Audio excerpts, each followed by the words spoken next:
मैं आपको तरीके बताऊंगा, पैसा वापस आएगा कैसे, क्यों आएगा, सिस्टम को थोड़ा समझेंगे, लॉ को समझेंगे तो आ जाएगा, आता भी है। काफ़ी लोगों के पैसे वापस कराए।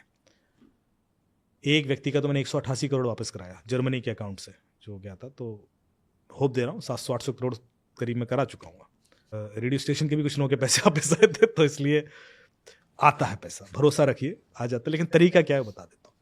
देखिए, जो आरबीआई की गाइडलाइन है बड़ी सिंपल है। यदि 3 दिन के अंदर आप कंप्लेन करते हैं बैंक को, तो bank is liable to pay you 100% money. 7 दिन के अंदर करते हैं तो 50%, 21 दिन के अंदर करते हैं तो शायद 25%। पर होता क्या है कि जब आपके संग कोई क्राइम होता है, उसमें इस लॉ में एक चीज क्लियर है कि जिसकी गलती उसकी लायबिलिटी। गलती आपकी नहीं होनी चाहिए। यदि आपने कोई गलती ही कर दी है, खुद ही पैसा ट्रांसफर कर दिया, तो बैंक इज नॉट लायबल। पर गलती तो आप ही की होती है, 99% टाइम आप करते हो। गलती आपकी होती है, आप बैंक को कॉल करके बोल देते हो कि ऐसा हुआ था, मैंने फिर QR कोड स्कैन कर लिया, फिर मैंने लिंक स्कैन कर लिया, मैंने खुद ही पैसे ट्रांसफर कर दिए और मैंने OTP दे दिया। उसके बाद बैंक कहता है ठीक है आप पुलिस में कंप्लेंट कीजिए, उसकी कॉपी दीजिए, हम प्रोसेस करते हैं, ये कीजिए वो कीजिए, आप सब कुछ करते हो। बट आप बैंक के सामने एक्सेप्ट कर चुके हैं कि आपकी वजह से हुआ। हाँ, अब आप बैंक आपको एक ईमेल कर देता है कि साहब we have investigated your case after 1 week and we found it was your mistake, so we are not liable to pay you anything, thank you so much, love you, keep banking with us. Love you. तो आपको bank के सामने ये prove करना है कि गलती आपकी नहीं थी। नहीं, मैं ये भी नहीं बोल रहा। ओके। लेकिन अमूमन यही होता है। पर इस चीज को जरा समझने की कोशिश कीजिए।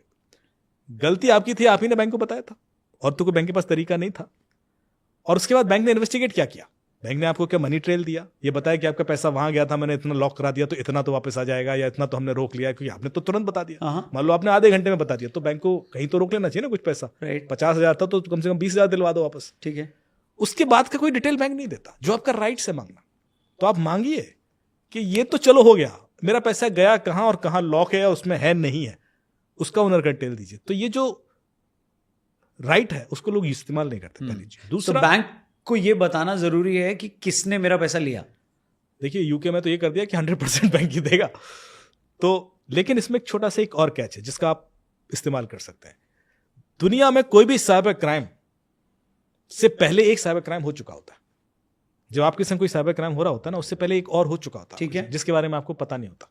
आपको जब कॉल आता है कि मैं इंश्योरेंस कंपनी से बोल रहा हूं, या मैं बैंक से बोल रहा हूं, या मैं ट्राई से बोल रहा हूं, या मैं पुलिस से बोल रहा हूं, तो बंदा आपको कुछ इन्फॉर्मेशन देता है कि आपका ये इंश्योरेंस नंबर है, ये प्रीमियम नंबर है, ये डिविडेंड है, ऐसा है वैसा, डेट ऑफ बर्थ, फादर का नाम, एड्रेस, वो सब उसको पता है। उसके बाद आप उस पर ट्रस्ट करते हो, उसके बाद आप वो गलती करते हो कि भाई आपका तो डिविडेंड पड़ा हुआ है, आप क्लेम क्यों नहीं करते, तो ये कर लीजिए।